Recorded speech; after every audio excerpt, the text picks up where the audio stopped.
Stay away, huh? Oh, wait, look at you. How you doing?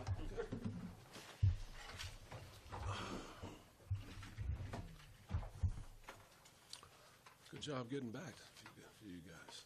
What? Good job. Good job. I mean, just to see anybody here, good stuff.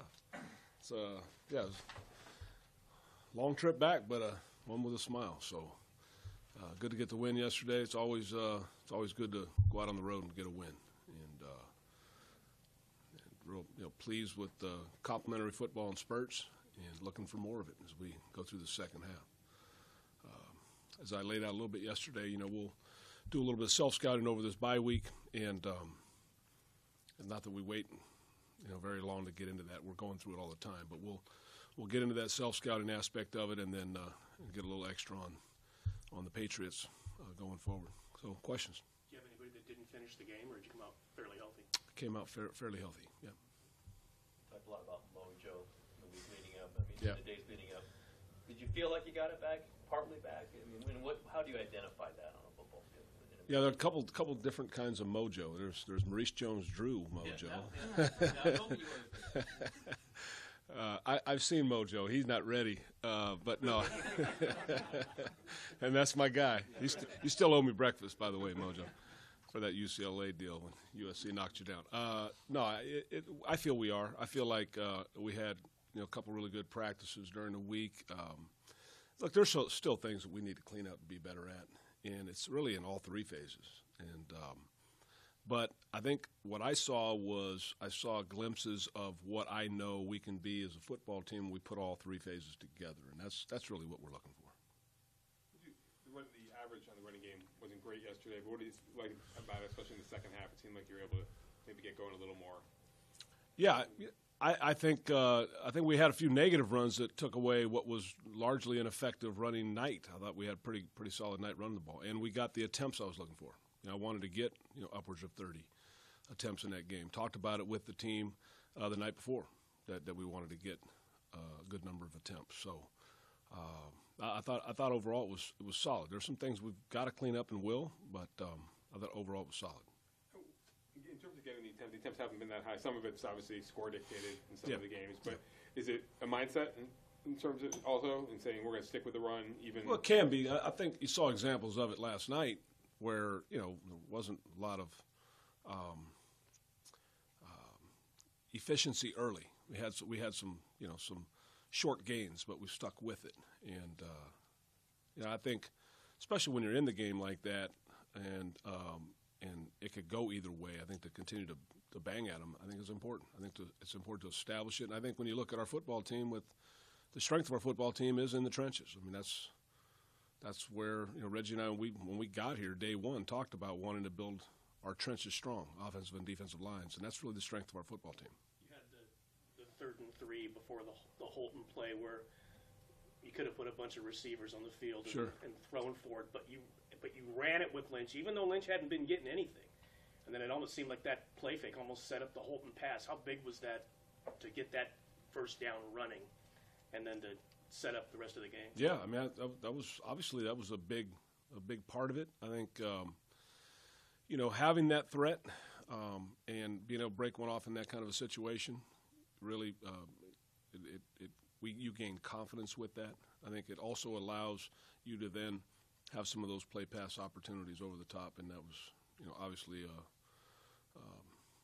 really well executed play. Where Johnny took off, he can really run, and we had some protection to look down the field and got it down there. Get him the ball more often. He's 2 for 2, right? Jack, how do you look at where the defense is and maybe what it needs to improve? Golly, tackling is the biggest thing. We're doing some things well. I think we've established as a front that we can limit some good running attacks from really running it at us. And I think it started in the opener in Tennessee. I think they have a really good running offense, and we showed there we can stop the run. So that's one area. When we start doing that and then getting off on 3rd down more regularly, I think you take a big jump. And to me, what comes down to is the tackling on the back end has really been poor. And you can't play great defense without being great tacklers, and that's probably the biggest area for us. I would say maybe a tie between the tackling and the turnovers. Just being able to catch the ball and being able to leverage and tackle better. And those are the two keys to kind of, helping us, take a big step forward defensively. Do you say loosely, hey, let's get to 10 wins, does it? Do you tell yourself that? Is it maybe 9 gets you in? Do you think like that?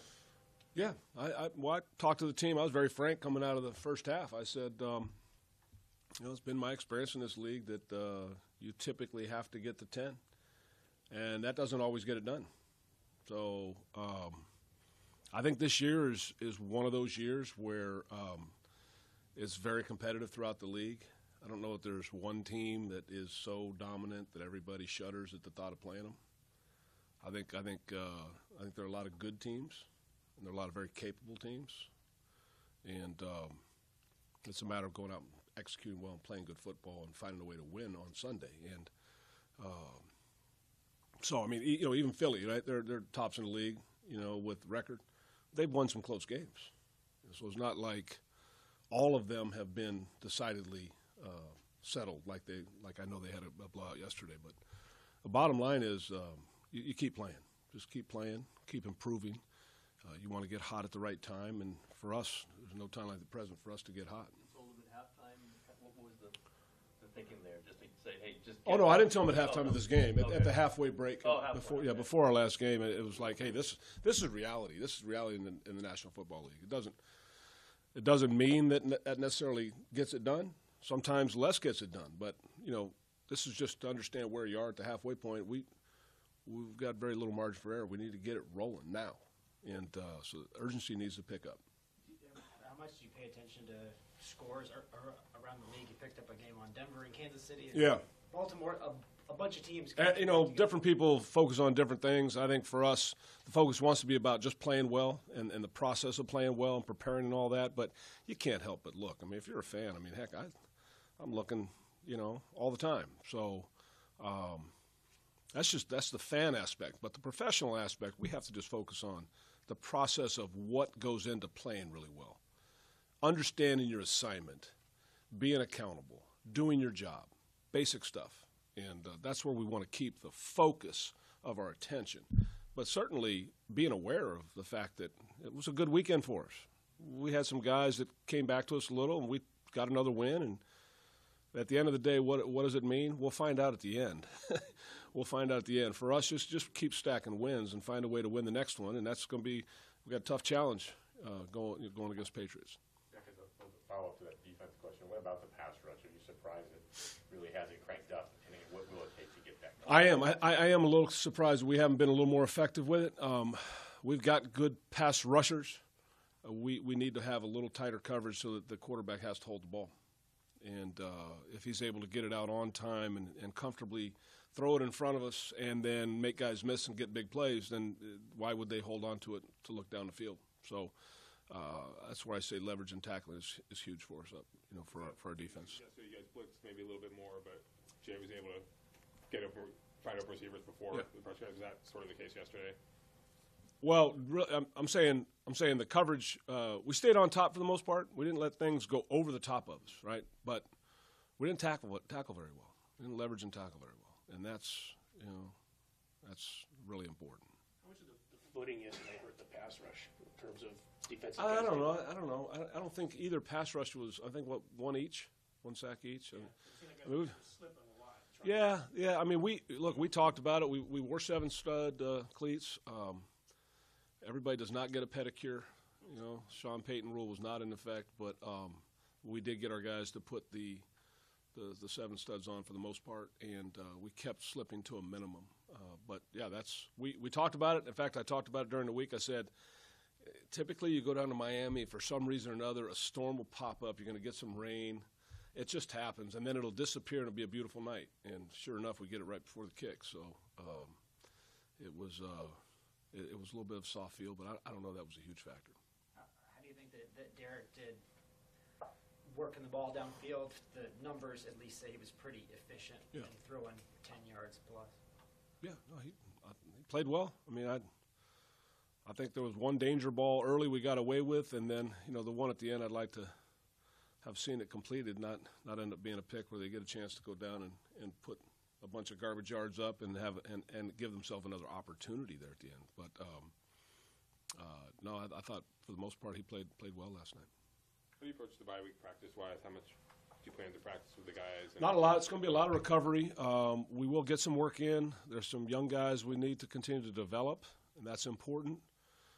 We will do that. We'll get a little bit of a peek ahead. We'll get a little bit of a review of who we are and what we need to do better. But really, it's a lot of rest, and a lot of it, the structure of it is established by the CBA now. I mean, there's a 4-day weekend that's promised them through the CBA. So we'll adhere to that, and then use it as a little bit of a freshening period, and then get back next week.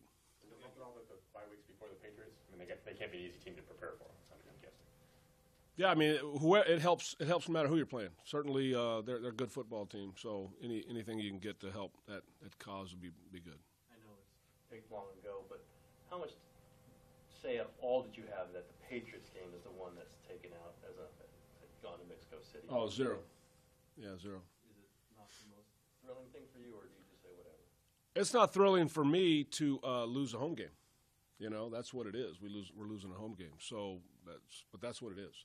To me, I think I've already spent enough time talking about the number of true road games that we're going to play. It's a competitive disadvantage in my opinion, one that we faced the last couple of years and we'll face the next few years. So that's the league rule. That's out of my domain. I don't have any control over that. The fact that you did it though just last year, and you did the altitude, and you went on Saturday, and you tried that because you had your reasons for thinking that was going to be the best way to go, and you had success just a year ago. Does that part of it play? I mean, that's got to be somewhat of an advantage, I would think. Well, I mean, we're gonna take the challenges that are in front of us and plan and do the very best we can within those situations. Establish our approach and look to find every advantage we can to do it as well as possible. And I think certainly having success doing it last year, kind of validates that a little bit. But to me, you got to strain for it every year. You've got to strain for the details of what makes it special. Be better to do it in a road game, though. Yeah, it would be better if it was their road game we were playing there. Yes. Do you anticipate having Emerson back after the bye, or? I hope so. Yeah. How would you assess you were talking about the younger guys earlier. I know your first two guys you've barely got to look at. Right. But how would you assess the way your rookie class has played this year? Um, Not what you hoped for out of them, or are they still?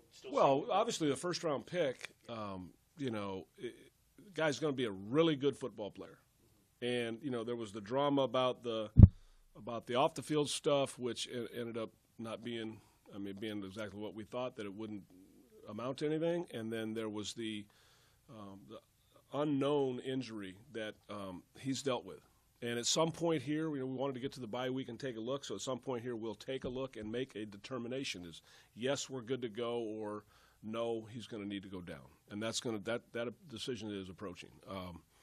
I think Obi, obviously, we lost the first half of the year with him because of injury. So those two guys are really talented. They're going to help our secondary, and our secondary needs some help. And so that will be welcome, all right? Eddie has been solid all year, and this is kind of a year-ending kind of discussion, but you went there. I started to go here. I'll try and finish. Markel has been solid for us. I've been really happy with him. Shalom's been a solid pick for him. I think – overall, we've had some injuries that keep it from being what it really can be. But it's a good group of guys, good group of young men. Where does Janikowski stand in his recovery, and have you made any decision there? Obviously, Giorgio's been pretty effective. Giorgio's been great, and Seabass is mending. Yep. To imagine the Giorgio's field goal at the end of the first one, that's cutting it a little close to get to 1 second when he kicks it. When you were watching that transpire, were you thinking we're not going to get this off? Or no, I thought we executed it beautifully. Managed that situation to a T. Derek does a great job. being aware. Todd called it properly. We managed the clock properly, and we executed and squeezed every little bit out of it. And you end up winning by 3, and you squeeze one of those out at the end of the half. That's big. And the way we came out and started the second half was big. So that's, to me, those are the things that lead to wins, and that's that complementary football at its finest, really. In terms of the clock, though, is there an ideal? Are you okay with the 1 second? Obviously, Yeah. you get it, but is there, like, I think John Madden used to say, he always wanted, if they were going to line up for a field goal, he wanted 7 or something like that. Is there? You guys have a number? Yeah, we'll if we can get a snap up, get an opportunity, that's what we're looking for. So there used to be an old school way of doing it where you would leave enough time to fail at it and still have another opportunity. That's more of an end of the game situation where you're clearly in position and you maybe do it on third down in case something goes wrong or something like that. But no, I thought it was well executed. Went down the field, made the plays we needed to make, used the time that we had available, and I was really pleased with that. All right, guys. Thank you. All right, thank you. So, Jack, you're not the only ones that won over the weekend. Val's Burgers made the Elite Eight in the Bay Area News Group Burger Wars. Did they? Yes. All right. So they're All right. taking on someplace from Campbell this week. I'll let you know on Twitter so you can